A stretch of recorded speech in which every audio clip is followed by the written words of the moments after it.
Can a relationship work after trust is broken? Okay.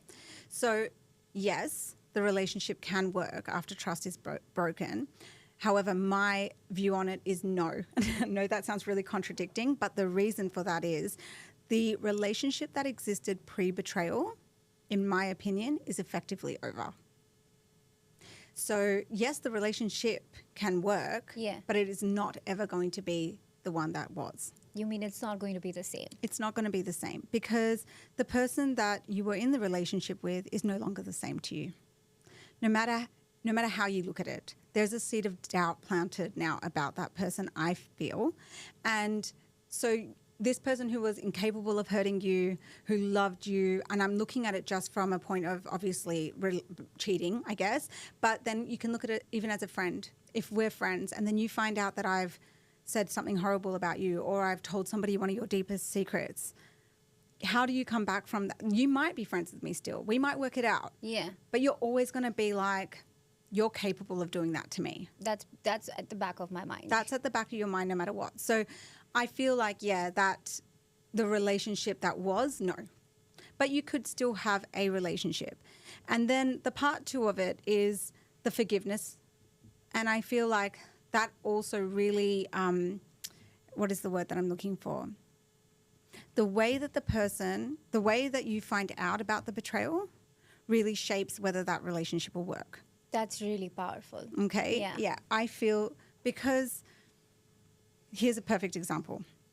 You've cheated on me, okay? Or you have exactly as the example before. You're my friend and you've lied to me, you've done something. Now, a day goes by, a week, a month, and you come to me and you say, Hiba, I am so sorry for what I've done. Like, you are genuinely remorseful. You are hurt that you've hurt me, even if I don't know you've done it. Right? I can't live with myself. And I'm willing to take accountability and I'm willing to risk the consequence of losing you, right? Because I respect you enough to give you back the power to decide whether you want me. Yes. Okay, so to me, that deserves an element or gives space for forgiveness. Yes. For a relationship to then carry on and hopefully through a lot of work get better because people make mistakes. Absolutely. No one is perfect and things can happen, right? And there's so many reasons why any betrayal can happen. But that, I feel, is a completely different way of coming about or out of the betrayal space. However, if the other end is I've done what I've done, and you've happened upon that information by a friend has told you or whatever has happened, and I have not cared until you found out. Yeah, that's a different story. It's a different story because I didn't care when you didn't know. I was happy to go on my whole life allowing you to think that I'm this type of person when I'm not. I was happy to go ahead with life not giving you the choice of whether you wanted to be with someone like me, right? Yeah. And on top of it, I might even, when you have now confronted me, flip the script, become really vulnerable and victimhood and I'm so sorry. And then I'm also kind of trying to gaslight you back into the situation. And manipulate And you. manipulate you back into the situation. So for me, you know, there are so many ways to look at this. I think there's no black and white. There's so much gray in it. There's so much gray in it, Yeah. you know, but as a blanket, as an opinion piece for me, particularly if it's the second scenario, no. No. And I'll tell you why that I'm really strong on this point. As a therapist, as you're a therapist, and we have friends that all go to therapy, would you go back to a therapist that broke your trust? No. No. Yeah. You would not. So why is it normalized to go back to the person you're meant to spend the rest of your life with, that you're meant to be the most vulnerable with? Right. Yeah. That's a beautiful perspective, by the way. Right? Yeah. Thank you. But, you know, I really thought about it because it's such an immediate no. You would never go to a therapist that broke your trust. No. They're unethical. Yep. Absolutely. And this person doesn't even really know you compared to your partner. Absolutely. Yeah. It's funny because, like you said, it's true. Yeah. You know, yes, you would go, but there are so many ifs and buts to this, right? Because, like I said, it's a gray area. Yeah. So it's like, once trust is broken, to build that again, it's foundational work. Like you have to really get deep into that, right? Yes. And that can only happen if two people are willing to do that. Yes. If one person is willing to give that a shot, but the other person is done, then Yeah. there is no way you can work that out. Yeah. But if both of them are willing to put in the work, heal, forgive, or whatever it is, and forgiveness doesn't come immediately, obviously, there's No, a lot of not. work that goes behind it, Yeah. only then it can. Yeah, 100% agree with you. And I think as well that there's a part of this that you as a person, like if you are even listening to this and you are going through this, you have to really stop and ask yourself before you invest so much time into this.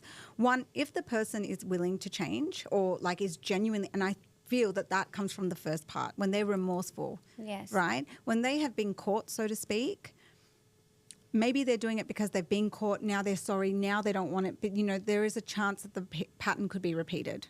Yes. Right?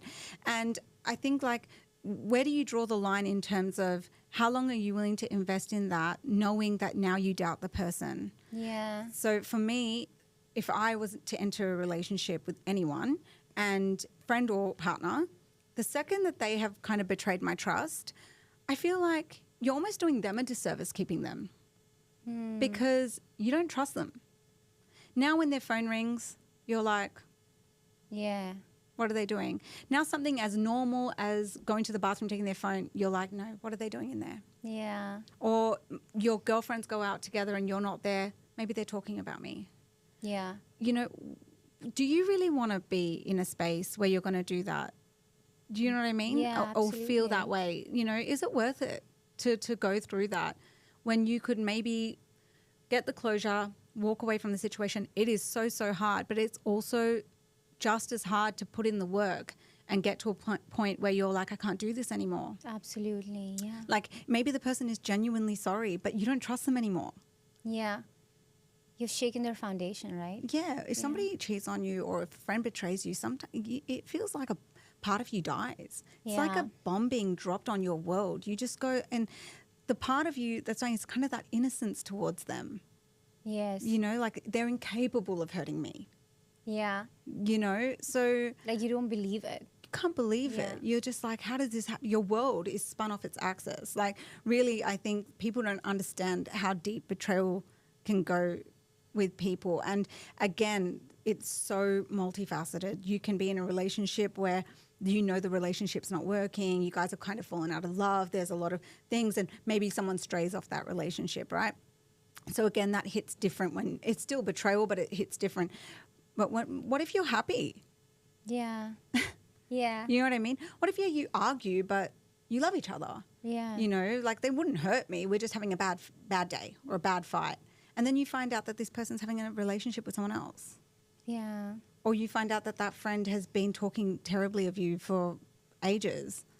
And you're like, but you've sat with me and you've heard some of my vulnerability and you've been there for me. Like, this is not possible that you would do something Absolutely. like that. Yeah. So it's really, I just feel, especially for the victim in it, like, know your worth.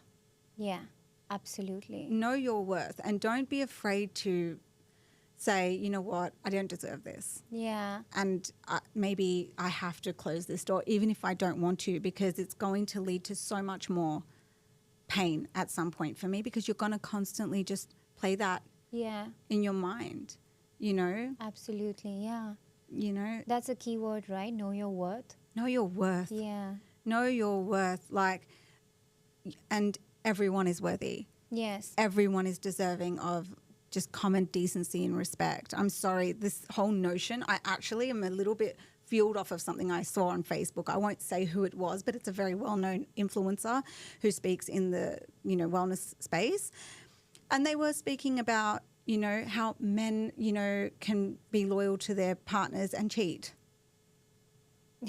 And I'm like a little bit just on the side of, I don't think that that's a healthy thing to be drilling into women, Not at all. that just because he's a male, that he now has this like mental problem that he can't be faithful. Yeah. Right? Yeah. And I think it's actually very unhealthy to kind of spread that type of message. And I think there's a lot of women and men out there, don't get me wrong, it is not one-sided. Men can get cheated on as well, right?